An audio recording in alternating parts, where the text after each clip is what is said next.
Federal prosecutors have called on Nicki Minaj's husband to face 15 months in jail for his failure to register as a sex offender in California. According to court documents, Kenneth Petty, 44, has failed to register as a sex offender since moving to the Golden State with Minaj in 2019, Insider reported. The law dictates he must register whenever he moves following an attempted rape conviction of a 16-year-old girl he attacked in 1994 New York City. Having previously been convicted of attempted rape, defendant knowingly failed to register as a sex offender upon moving to California, prosecutors said in a recent filing. The timing of the defendant's lapse in registration is concerning, given that it occurred when the defendant began dating his wife, quit his job, moved to Los Angeles, and adopted an affluent lifestyle. Petty is due to appear at a sentencing hearing on July 6, where prosecutors also argued that he should pay a $55,000 fine.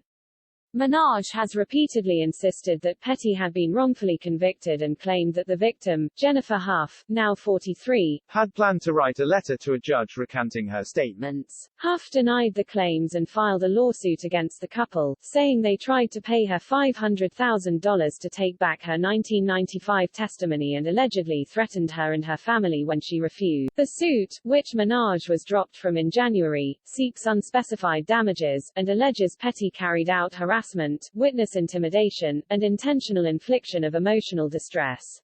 Tyrone Blackburn, a lawyer representing Huff, did not immediately reply to Daily Mail.com's request for comment, nor did representatives for Minaj and Petty. Like Petty and Minaj, Jennifer grew up in the South Jamaica neighborhood in Queens, where she was raised by a woman who adopted her as an infant, she told Daily Beast.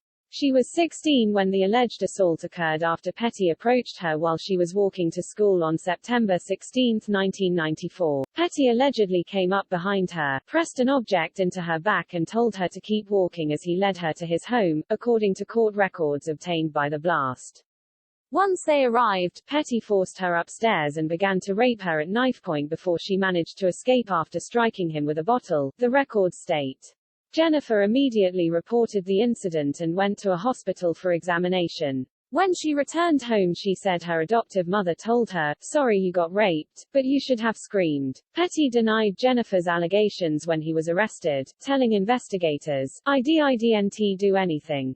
His parents told Jennifer's mother that the teens were dating, she said, even though she insists that they weren't. "I think I kind of always just felt like people wanted me to be a liar," Jennifer told the Daily Beast in March. Petty was ultimately convicted in 1995 on 4 counts: first-degree attempted rape in the first degree, second-degree assault, second-degree unlawful imprisonment and criminal possession of a weapon. He was sentenced to 4 years in prison and ordered to register as a sex offender for the rest of his life. Minaj reportedly started dating Petty after he got out of prison, when he was 21 and she was just 16. He landed back behind bars in 2006 after pleading guilty to manslaughter in the shooting death of Lamont Robinson. He was sentenced to 10 years in prison and served 7 before being released in 2013. In 2019, he married Minaj, and the couple moved to California. They had a child together the following year.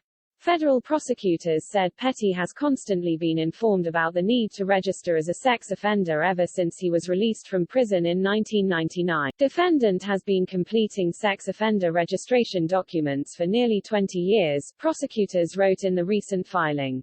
Over the course of 2 decades, he was repeatedly warned that if he moved to another state, it was his responsibility to follow any local, city, state, federal, or international laws regarding registration.